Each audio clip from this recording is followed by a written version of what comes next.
Pemirsa, kami akan melanjutkan informasi yang disampaikan oleh Bapak Muhammad Yohan selaku Kapus Datin BPBD Jakarta. Tadi Pak Yohan sudah menyampaikan sejumlah antisipasi tentunya sudah disiapkan oleh pihak BPBD untuk menangani banjir yang ada di wilayah Jakarta. Karena berdasarkan informasi dari tim kami di lapangan, pemirsa, sampai saat ini di baik itu Jakarta Utara, Jakarta Pusat maupun Jakarta Timur ini memang masih digenangi banjir. Gambar yang Anda saksikan di layar kaca banjir yang terjadi di kawasan Kelapa Gading, pemirsa, di Jakarta Utara. Meskipun banjir ini sudah mulai menyusut, namun belum tuntas, masih ada genangan air di sejumlah titik. Selain di kawasan Kelapa Gading Jakarta Utara, banjir juga terpantau oleh tim kami ini masih mengenangi kawasan Kapuk Muara Jakarta Utara, di mana banjir ini informasinya Anda dapat saksikan pemirsa di layar kaca. Inilah kondisi banjir yang mengenangi kawasan Kapuk Muara di Jakarta Utara. Terlihat ini nampaknya banjir ini terjadi setinggi sekitar 30 hingga 50 cm atau terlihat setinggi lutut orang dewasa di kawasan Kapuk Muara, Jakarta Utara.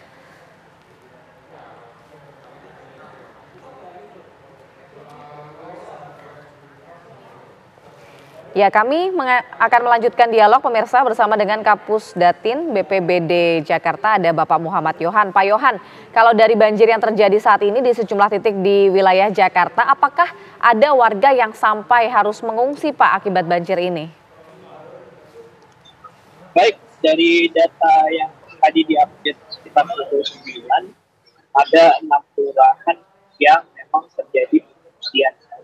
Yang pertama itu di Kelurahan Kosambi, lokasi pengungsinya itu di Musola Darussalam, yang mengungsi ini jumlahnya sekitar 50 kakak dan 200 jiwa, dan ini terus berkurang ya seiring dengan menurunnya ketinggian air ya. Kemudian di Duri Kosambi ada di Musola Istonudin di RT 1 RW 5, ini ada 38 kakak.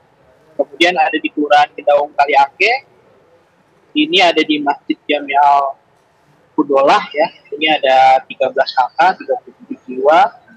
Kemudian di Kelurahan Tegal Alur, ini ada di Rusun Lokit, 23 kakak, jumlah pengungsi 83 jiwa.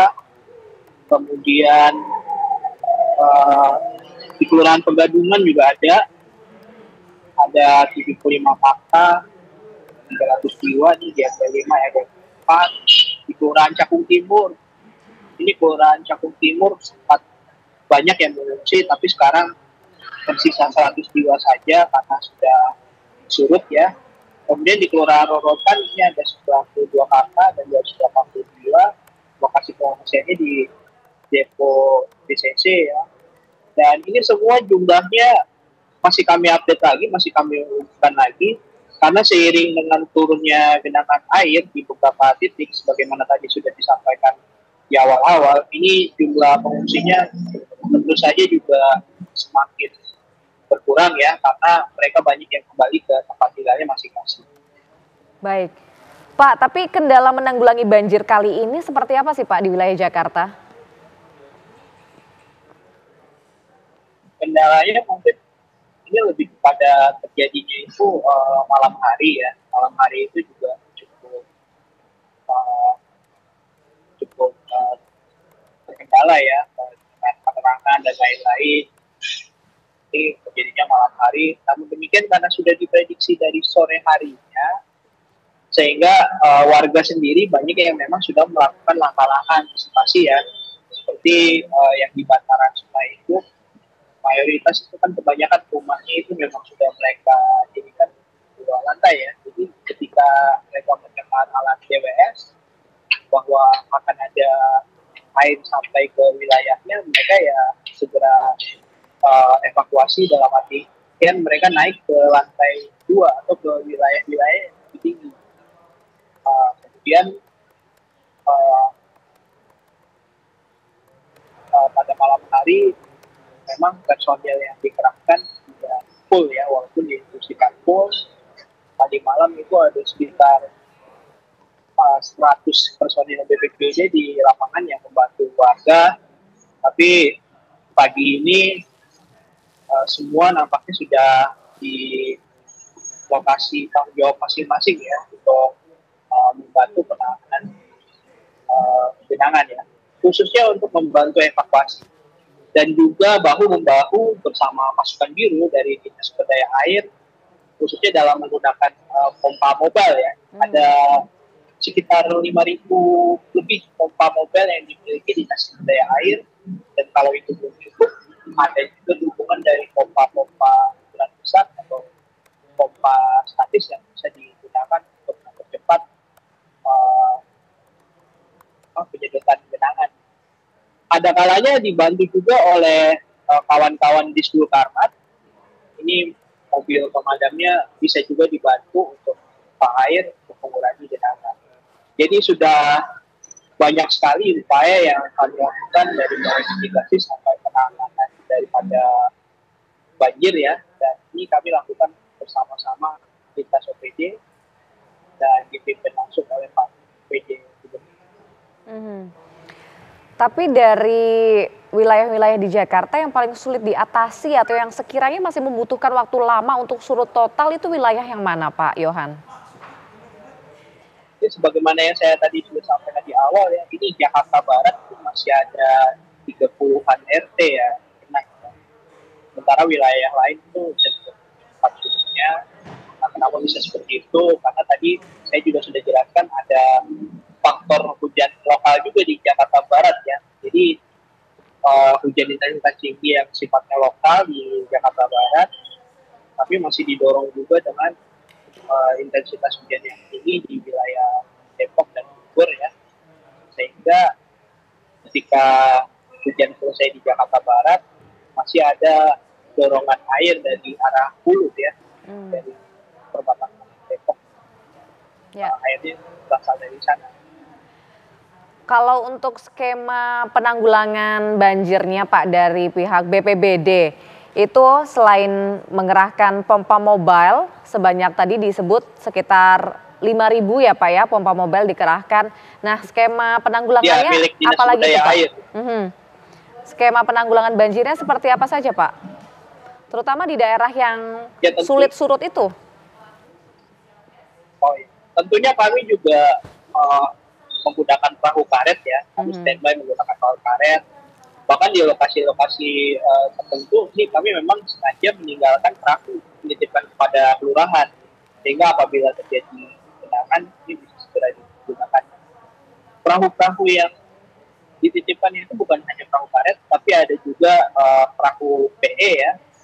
Perahu PE itu bukan terbuat dari karet, dia dari karbonan bahannya. Dimensinya juga lebih kecil ya, dimensinya lebih kecil, sehingga bisa melalui gang-gang sempit yang ada di permukiman. Untuk manuvernya lebih mudah. Memang daya angkutnya nggak sebanyak perahu karet yang besar, tapi ini lebih kuat benturan, lebih tahan benturan ya, dan bisa bermanuver di gang-gang kecil yang mayoritas banyak di pemukiman penduduk yang memang diklasifikasikan rawan genangan ya. Jadi ini sudah ditempatkan juga. Ya. Apakah kira-kira ada estimasi Pak banjir ini akan teratasi seluruhnya? Itu mungkin apakah bisa berlangsung hari ini?